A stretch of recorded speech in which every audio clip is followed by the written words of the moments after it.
Kedua, bahwa umat manusia ini terkadang memaksa orang lain dengan paksaan yang menjadikannya membuat zalim dan melampaui batas, sedangkan Allah Ta'ala sama sekali tidak berbuat demikian.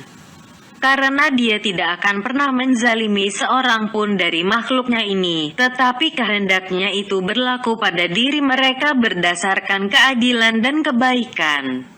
Ketiga, dalam pemaksaan yang dilakukannya terhadap orang lain, manusia sama sekali tidak mengetahui dan memahami bahaya dan manfaatnya, sedangkan Allah tidak demikian. Di mana dalam paksaan yang Dia lakukan terhadap hambanya terdapat hikmah, keadilan, kebaikan, dan rahmat. Keempat, dalam melakukan pemaksaan tersebut, manusia ini didasarkan pada keinginannya memperoleh keuntungan atau manfaat. Yang demikian itu dikarenakan manusia itu tidak mampu mencukupi dirinya sendiri, sedangkan Allah Ta'ala jauh dari yang demikian itu. Karena Allah Azza wa Jalla mampu dan sanggup mencukupi dirinya sendiri sehingga tidak membutuhkan bantuan pihak lain. Sebaliknya, justru pihak lain itulah sangat membutuhkannya. Kelima, pemaksaan terhadap orang lain itu dilakukan manusia karena ingin menutupi kekurangan yang ada padanya. Sedangkan Allah Azza wa Jalla mempunyai kesempurnaan yang bersifat mutlak dari semua sisi. Dan karena kesempurnaannya itu Dia tidak akan pernah memanfaatkan dengan cara memaksa makhluknya ini. Keenam, dalam pemaksaan terhadap orang lain, manusia bermaksud untuk mencapai tujuannya karena ia sendiri tidak sanggup menggapainya. Sedangkan Allah Ta'ala sama sekali tidak demikian, Dia tidak membutuhkan bantuan pihak lain. Sehingga Dia tidak perlu lagi melakukan pemaksaan. Ketujuh, orang lain yang dipaksanya itu sama sekali tidak menghendaki mengerjakan perbuatan yang dipaksakan tersebut. Sedangkan pemaksaan yang dilakukan Allah Ta'ala itu tidak demikian halnya. Kedelapan, bahwasanya tidak ada sesuatu pun yang dapat menyerupai Allah, baik dalam sifat, zat maupun perbuatannya. Kemampuan Allah Ta'ala menjadikan manusia dapat berbuat berdasarkan kekuasaan, kehendak, dan pilihannya itu merupakan suatu yang khusus dimilikinya. Dan semua makhluk ini tidak ada yang mampu menjadikan pihak lain berbuat kecuali dengan paksaan. Tanpa paksaan manusia tidak akan dapat menjadi orang lain berbuat dan mentaati perintahnya. Upaya menyamakan antara pemaksaan yang dilakukan manusia dengan yang dilakukan Allah Ta'ala merupakan suatu hal yang salah dan menyimpang. Karena dengan kesempurnaan kekuasaan, ilmu, kehendak, keadilan, kebaikan, dan kesempurnaan segala yang ada padanya, Dia mampu berbuat apa saja. Semua kelompok dan paham sepakat mengenai kata al-kas mencari rezeki itu. Tetapi mereka masih berbeda pendapat mengenai hakikat dari kata tersebut. Menurut paham Qadariyah, al-kas mencari rezeki berarti perbuatan yang dilakukan dan dipilih oleh manusia sendiri, dan bukan ciptaan, kehendak, dan keinginan Allah Azza wa Jalla. Sedangkan paham Jabariyah berpendapat manusia tidak mempunyai kemampuan untuk mewujudkan perbuatan, dan tidak memiliki kemampuan untuk memilih. Segala gerak dan perbuatan yang dilakukan manusia pada hakikat adalah dari Allah Ta'ala semata. Kedua paham itu membedakan antara al-halqu, penciptaan, dan al-kas. Dalam semua bukunya Al-Asy'ari mengemukakan, kas mencari rezeki merupakan suatu perbuatan yang terjadi karena adanya kudrah muhditsah, daya baru. Dengan demikian, orang yang melakukan suatu perbuatan dengan daya lama, berarti ia itu disebut fa'il atau halik. Dan jika perbuatannya itu dilakukan dengan daya baru, maka ia disebut dengan muktasib yang memperoleh. Ada juga yang mengemukakan, orang yang berbuat dengan tidak menggunakan alat dan anggota tubuh, maka ia disebut khalik. Sedangkan yang menggunakan alat dan anggota tubuh disebut muktasib yang memperoleh. Yang terakhir adalah pendapat yang dikemukakan oleh Al-Iskafi dan beberapa kelompok dalam paham Mu'tazilah. Beberapa kelompok mempertanyakan apakah manusia ini pelaku perbuatan yang sebenarnya. Menurut paham Mu'tazilah, manusia itu pelaku perbuatan yang sebenarnya dan bukan hanya sekedar majas. Sedangkan menurut Abu Hasan dan paham Jabariyah, perbuatan manusia itu bukan pelaku perbuatan yang sebenarnya, karena yang sebenarnya berbuat adalah Allah. Jika ditanyakan, lalu bagaimana pendapat kalian mengenai masalah ini? Maka kami akan katakan, kami sama sekali tidak berpegang pada salah satu dari kedua pendapat di atas.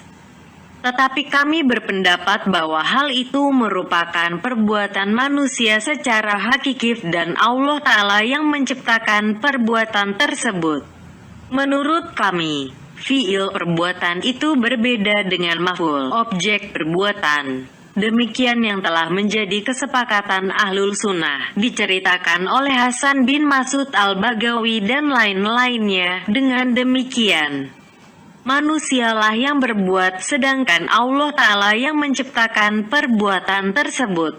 Al-Asy'ari mengatakan, banyak orang yang mengemukakan bahwa manusia itu pelaku perbuatan yang sebenarnya dengan pengertian muktasib yang memperoleh dan menolak menyebut sebagai muhdits yang mendatangkan.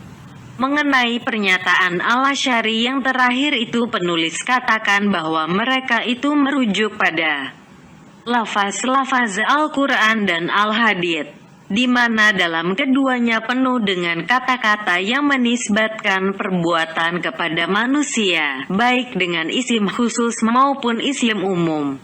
Isim yang bersifat umum adalah seperti firman Allah Ta'ala, ta'malun yang kaum kerjakan, tafalun yang kalian perbuat, dan taksibunu yang kalian usahakan. Sedangkan isim khusus seperti pada firman-Nya, yuqimuunas salata, orang-orang yang mengerjakan salat, yutuunas zakata, orang-orang yang menunaikan zakat, yu'minuna, orang-orang Yaman beriman, yahafuna, orang-orang yang merasa takut, yatu'ubuna, orang-orang yang bertaubat, dan yujahiduna, orang-orang yang berjihad. Sedangkan kata al-idats tidak dipergunakan dalam Al-Quran kecuali dalam sabda Rasulullah Shallallahu Alaihi Wasallam, Allah melaknat orang yang membuat kerusakan. Dan kata idats mendatangkan sesuatu yang baru yang belum ada sebelumnya. Dalam sabda beliau itu tidak berarti fi'il pekerjaan yang terjadi pada suatu masa sekarang, lampau, akan datang, atau kas mencari rejeki. Demikian juga kata Abdullah bin Mughaffal kepada putranya, janganlah engkau membuat suatu amalan yang baru dalam Islam. Namun demikian, kata idats itu juga digunakan untuk perbuatan baik, tetapi ada batasannya. Sebagian ulama salaf menuturkan, jika Allah menganugerahkan suatu nikmat kepadamu, maka persembahkanlah rasa syukur atas nikmat tersebut. Dan jika engkau membuat suatu perbuatan dosa, maka lakukanlah taubat untuknya. Tetapi hal itu tidak mengharuskan pelaku perbuatan itu disebutkan sebagai muhdits, sedangkan perbuatannya itu sebagai idats.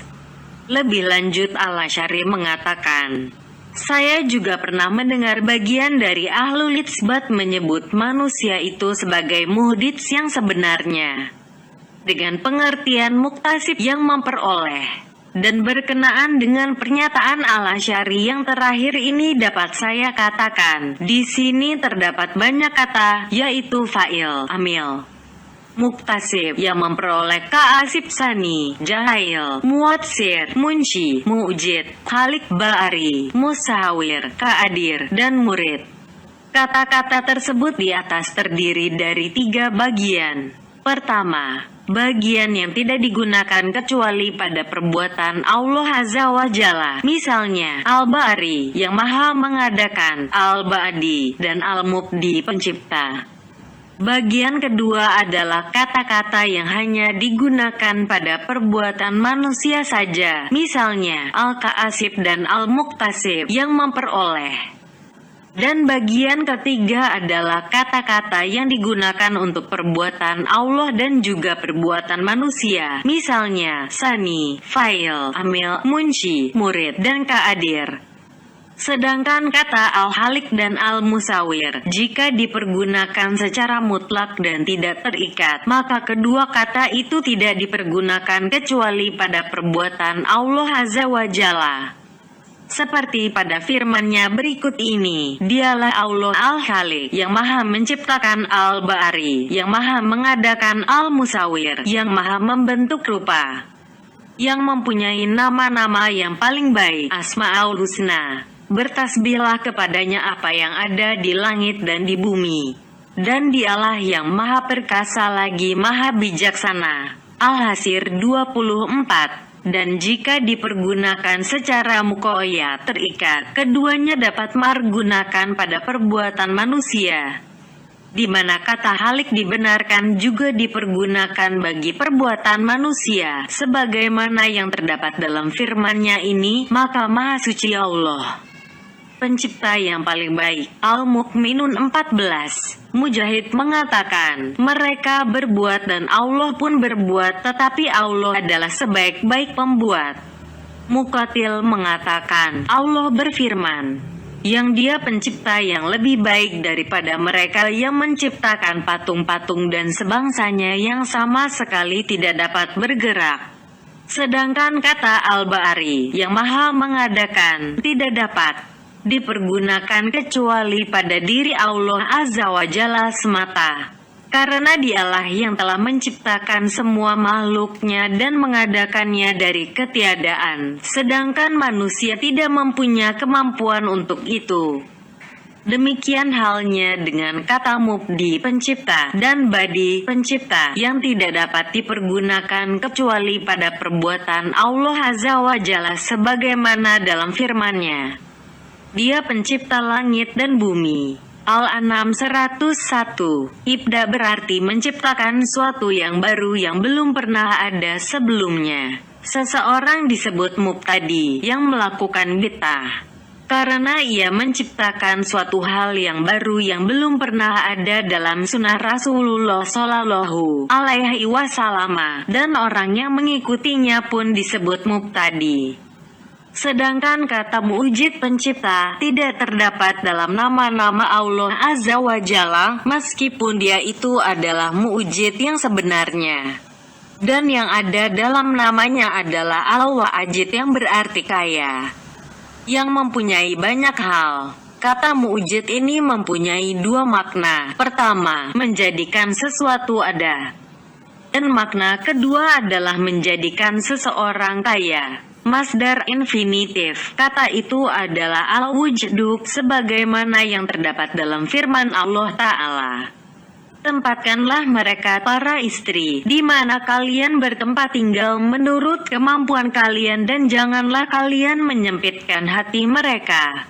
Al-Talaq 6. Demikian halnya dengan kata al-muatsir, yang juga tidak terdapat dalam nama-nama Allah Subhanahu wa Ta'ala. Dan kata atsar dan taksir dipergunakan juga untuk mengungkapkan perbuatan manusia, sebagaimana yang difirmankan Allah Ta'ala. Sesungguhnya kami menghidupkan orang-orang mati dan kami menuliskan apa yang telah mereka kerjakan dan bekas-bekas yang mereka tinggalkan. Yasin 12. Ibnu Abbas mengemukakan, yaitu segala yang mereka tinggalkan yang baik maupun yang buruk. Hal itu disebut ta'atsaran karena adanya taksir mereka. Yang mengherankan, kaum teolog menolak menggunakan kata taksir dan muatsir pada apa yang telah disebutkan dalam Al-Quran dan juga Al-Hadits. Seperti yang disabdakan Rasulullah Shallallahu Alaihi Wasallam kepada Bani Salamah, wahai Bani Salamah, berangkatlah dari rumah kalian niscaya akan dicatat bekas langkah kaki kalian, atau dipergunakan juga dengan pengertian pengutamaan dan pemberian keutamaan, sebagaimana yang dikatakan saudaranya Yusuf kepadanya, "Demi Allah, sesungguhnya Allah telah melebihkan engkau atas kami dan sesungguhnya kami adalah orang-orang yang berdosa." Yusuf 91. Sedangkan kata al-sani tidak terdapat dalam nama Allah Ta'ala. Karena kata al-sani itu dipergunakan bagi orang yang membuat sesuatu baik secara adil maupun zalim berdasarkan ketidaktahuan maupun pemahaman, boleh maupun tidak boleh. Nabi Shallallahu Alaihi Wasallam sendiri pernah menyebut orang yang berbuat itu dengan sebutan sani. Imam Bukhari pernah meriwayatkan Ali bin Abdullah memberitahu kami dari Marwan bin Muawiyah, dari Abu Malik, dari Ribi bin Harashi, dari Hujaifah. Ia menceritakan Rasulullah Shallallahu Alaihi Wasallam pernah bersabda, "Sesungguhnya Allah menciptakan semua pencipta dan ciptaannya. Dan Allah Subhanahu wa Ta'ala sendiri menggunakan kata sunu pada perbuatannya, di mana Dia berfirman, begitulah perbuatan Allah yang membuat dengan kokoh tiap-tiap sesuatu." Al-Naml 88. Kata suna itu mansyubun di atas fathah yang berfungsi sebagai masdar. Karena firman Allah Ta'ala berikut ini menunjukkan pada perbuatan, dan engkau melihat gunung-gunung itu, engkau sangka ia tetap di tempatnya, padahal ia berjalan seperti jalannya awan. Al-Naml 88. Ada juga yang berpendapat bahwa kata itu mansyub yang berfungsi sebagai maf'uliyah. Artinya, lihatlah perbuatan Allah itu. Sedangkan kata al-insya dipergunakan juga pada perbuatan Allah Azza wa Jalla, sebagaimana yang difirmankannya dalam sebuah surat Al-Quran. Dialah yang memperlihatkan kepada kalian untuk menimbulkan ketakutan dan harapan, dan dialah yang membuat awan mendung. Al-Ra'd 12. Demikian halnya dengan firman-Nya berikut ini. Lalu dengan air itu, kami tumbuhkan untuk kalian kebun-kebun kurma dan anggur. Di dalam kebun-kebun itu kalian peroleh buah-buahan yang banyak dan sebagian dari buah-buahan itu kalian makan. Al-Mu'minun 19. Juga firman-Nya yang lain, untuk menggantikan kalian dengan orang yang seperti kalian di dunia dan menciptakan kalian kelak di akhirat dalam keadaan yang tidak kalian ketahui. Al-Waqiah 61. Dan masih banyak lagi kata-kata insya yang disebutkan Allah Ta'ala di dalam Al-Quran. Namun demikian, Dia tidak pernah menyebutkan kata al-munshi di dalamnya. Pada manusia juga dipergunakan kata insya, namun dengan makna yang berbeda. Misalnya, ansya ayu hadisuna, ia mulai memberitahu kami insya manusia ini bersifat muqayyad, terikat, sedangkan insya Allah bersifat mutlak, absolut. Kata insya ini berkisar dalam arti ibtida, permulaan. Jika dikatakan ansya Allahu, maka kata itu berarti Allah memulai penciptaannya. Al-Jauhari mengatakan, nasyatul lail berarti permulaan malam. Ibnu Mulaika pernah bercerita, saya pernah bertanya kepada Ibnu Zubair dan Ibnu Abbas mengenai nasyatul lail, maka keduanya menjawab, seluruh waktu malam itu disebut nasyatul lail. Pendapat terakhir ini dikemukakan oleh orang yang menganggap nasyatul lail sebagai pengungkapan waktu. Sedangkan menurut orang yang menganggapnya sebagai fi'il kata kerja, nasyatul lail berarti bangun malam. Demikian pendapat yang dikemukakan oleh Ibnu Mas'ud, Muawiyah bin Qurrah, dan beberapa ulama lainnya. Mereka mengatakan nasyatul lail berarti qiyamul lail, bangun malam. Sedangkan ulama lainnya yang diantaranya adalah Aisyah mengemukakan nasyah itu diartikan bangun tidur jika didahului sebelumnya dengan kata al-naum. Aisyah radhiyallahu menuturkan, Nasyiatul lail berarti bangun tidur. Yang terakhir juga merupakan pendapat Ibnu Arabi, di mana ia mengatakan, jika saya tidur dari sejak permulaan malam, lalu saya terbangun, maka itulah yang disebut dengan nasah, dan dari itu pula muncullah kata nasyiatul lail. Sedangkan kata al-ja'lul dipergunakan untuk perbuatan Allah Subhanahu wa Ta'ala dengan dua pengertian. Pengertian pertama adalah al-ijad pengadaan dan al-khalqu penciptaan. Dan pengertian kedua berarti al-tasir menjadikan. Untuk pengertian pertama, kata al-ja'al ini hanya memerlukan satu maf'ul objek saja. Misalnya firman Allah Tabaraka wa Ta'ala berikut ini, yang telah mengadakan gelap dan terang. Al-An'am 1. Sedangkan untuk pengertian yang kedua, kata al-ja'al itu memerlukan adanya dua maf'ul objek. Contohnya adalah firman Allah Ta'ala berikut ini, sesungguhnya kami menjadikan Al-Quran dalam bahasa Arab supaya kalian memahaminya. Al-Zumar 3. Dan dipergunakan untuk perbuatan manusia khusus. Untuk pengertian yang kedua, misalnya firman Allah Azza wa Jalla berikut ini, dan mereka memperuntukkan bagi Allah satu bagian dari tanaman dan ternak yang telah diciptakan oleh Allah. Al-An'am 136.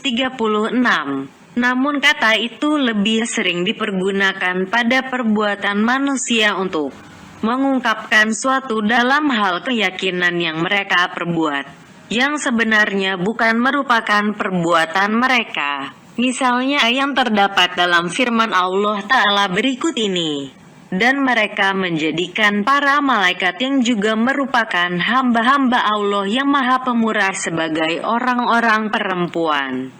Apakah mereka menyaksikan penciptaan para malaikat itu? Kelak akan dituliskan persaksian mereka dan mereka akan dimintai pertanggungjawaban. Al-Zukhruf 19. Demikian juga firman-Nya ini, katakanlah, terangkanlah padaku tentang rezeki yang diturunkan Allah kepada kalian, lalu kalian jadikan sebagiannya haram dan sebagian yang lain halal. Katakanlah, apakah Allah telah memberikan izin kepada kalian tentang ini, atau kalian mengada-adakan saja terhadap Allah? Yunus 59. Dan hal itu hanya memerlukan satu maf'ul, yaitu membuat itikad keyakinan.